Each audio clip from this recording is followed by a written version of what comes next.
안녕하세요. 자, 오늘은 우리가 정말 잘한다고 생각하는 성경 구절이죠. 바로 골로새서 2장을 한번 파헤쳐 볼 건데요.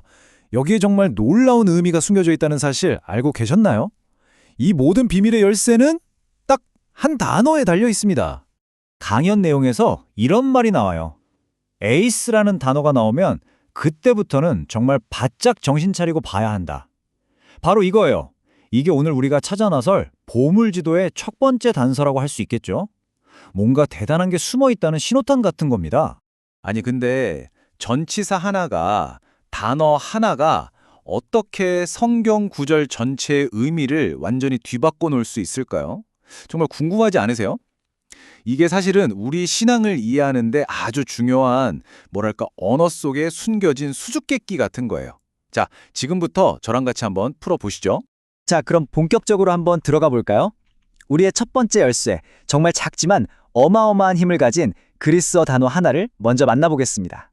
자, 바로 에이스라는 단어입니다. 강연에서 계속 강조하는 게 뭐냐면 이 에이스가 그냥 안에 있다 이런 정적인 상태가 아니라는 거예요.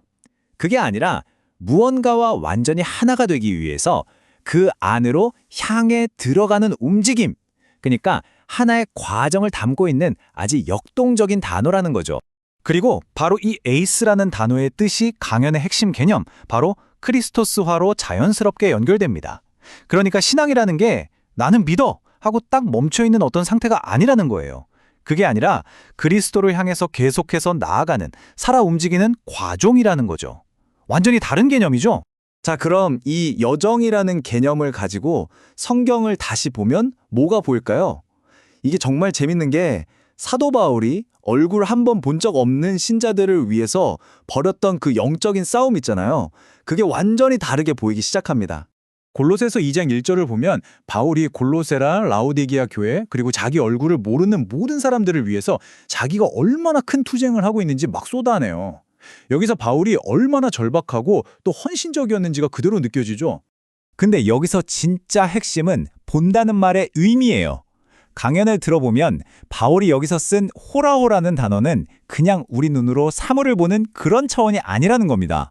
그게 아니라 마음으로 깨닫고 영적으로 무언가를 확 알게 되는 것, 그런 깊은 차원의 봄을 이야기하는 거죠. 자, 그러면 이 치열한 투쟁, 그리고 이 깊은 차원의 봄은 대체 어디를 향하고 있는 걸까요? 그 목표는 바로 감춰져 있던 어떤 비밀로 가는 길입니다. 강연에서는 이 2절을 아주 명확한 3단계 여정으로 설명해요. 첫 번째 단계는 사랑 안에서 마음이 격려를 받는 거예요. 그리고 두 번째, 그걸 바탕으로 완전한 이해의 풍성함에 도달하고요. 그리고 마침내 세 번째 단계에서 하나님의 비밀인 그리스도를 인식하게 되는 거죠.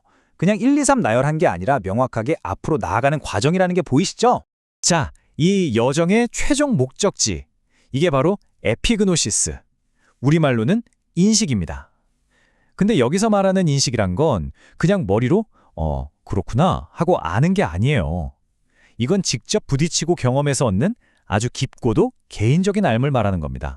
그러니까 이 인식에 도달한다는 건 마치 어떤 거대한 보물 상자를 여는 열쇠를 손에 쥔 것과 같아요.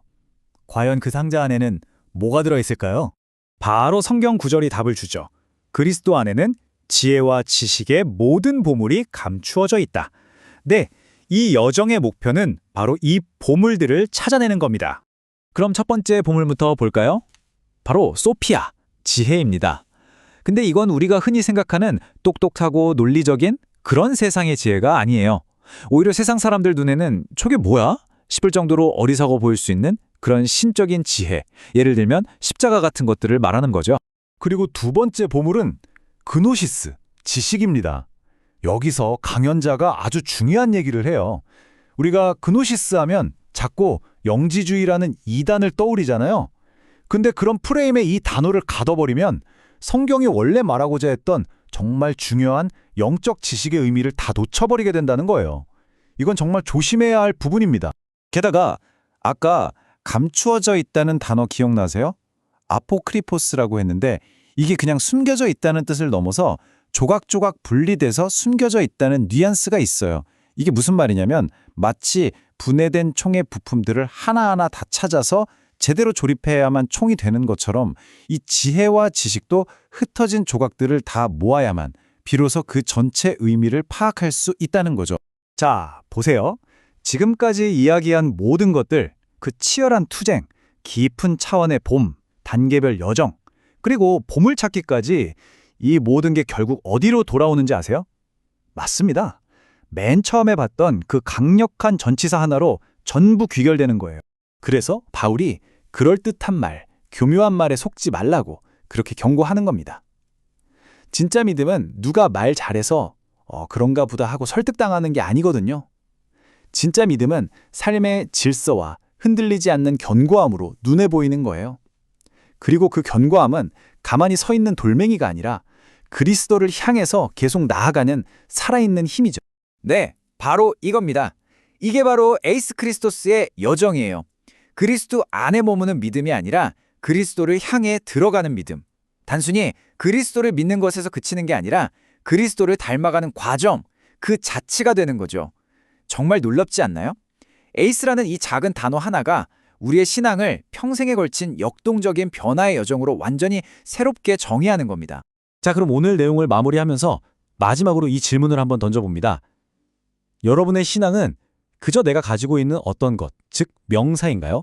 아니면 지금 이 순간에도 끊임없이 움직이고 변화하며 나아가는 동사인가요?